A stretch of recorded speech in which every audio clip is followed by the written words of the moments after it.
Café Belgrado. E quem ouve o Café Belgrado sabe que a gente prioriza aqui as notícias quentes da NBA e não há notícia mais quente do que a troca envolvendo Minnesota Timberwolves e Philadelphia 76ers. E Lucas, era pra ser uma novela épica, daquelas de... tipo a que eu até falei do Patrão del Mal, lembra lá do Escobar, que tinha 7.000 episódios. Mas no final das contas virou só uma minissérie, né? É verdade, Guilherme. A troca completa é a seguinte: o Philadelphia enviou para o Minnesota Timberwolves Dario Saric, seria a principal peça da troca, né? E o Rob Covington, um jogador que o Philadelphia mais ou menos garimpou naquela época que o time estava tentando ser o pior possível, e acabaram encontrando um jogador interessante. O Rob Covington já tem um salário considerável na NBA, né? Já teve o seu aumento, então já virou um jogador bem estabelecido. E uma escolha de segundo round de 2022, Guilherme. Acho que é só para dizer assim que não foram só os dois jogadores. Teve uma escolha aí também no futuro. É de segundo round? Eu achei que era de primeira. Nada, de segundo round mesmo. Foi não vale bem nada light isso aí, né? A não ser que os caras vão lá e achem um Jokic, assim. Aí fica ruim, né?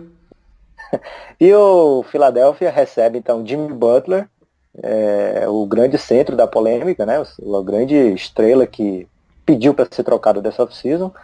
E também o Justin Patton, que é um jogador que foi draftado no primeiro round do ano passado pelo Timberwolves, mas que não teve condições nem físicas para jogar. Teve muita contusão, quando ele jogou foi pela D-League. E essa temporada já se contundiu novamente. Então, basicamente, o que o Philadelphia recebeu aí foi Jimmy Butler, trocando dois starters, né, Guilherme? Dois titulares, então fazendo uma aposta ousada nesse trio Ben Simmons, Jimmy Butler, Joel Embiid. Qual foi a sua primeira impressão, Guilherme? A primeira impressão é, uou, Jimmy Butler com Embiid e Ben Simmons. Caramba, vai ser um trio sinistro, hein? A primeira impressão foi essa, Lucas. Eu não olhei muito para o que o time está perdendo, embora eu saiba que o Covington é um ótimo jogador, eu acho, que é um titular de NBA assim, legítimo, e o Saric é um potencial incrível, muito jovem ainda, né? Tem acho que 24 anos, e já aporta de vários modos no jogo. Então, eu entendo o tamanho da troca e o que não foi um preço barato, inclusive, pro drama que está envolvido todo nessa questão aí.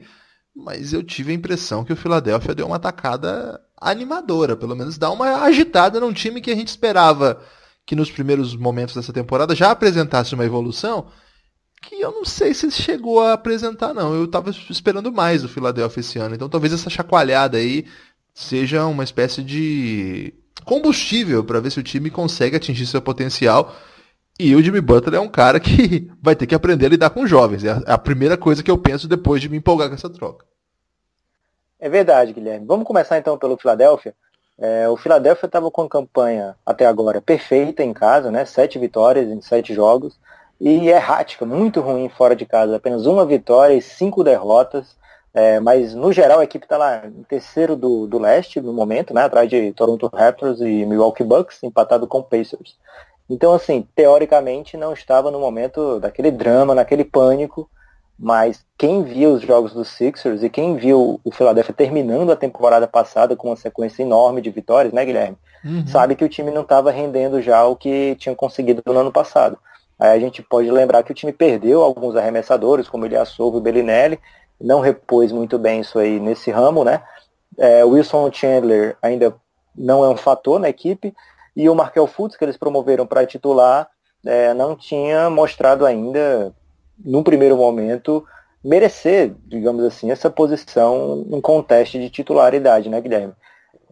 Então é um tiro que o time dá, não muito no escuro, é um tiro porque o Jimmy Butler já é uma realidade. A gente vê a diferença do Minnesota com o Jimmy Butler e a gente sente a diferença do Jimmy Butler em quadra. A gente sabe que ele, jogando lá, ele é um dos melhores da NBA, um dos 15 melhores da NBA, talvez. Então a diferença que ele vai fazer de qualidade no elenco do Philadelphia é óbvia. Ô Lucas, e agora o lado do Minnesota, o que você achou?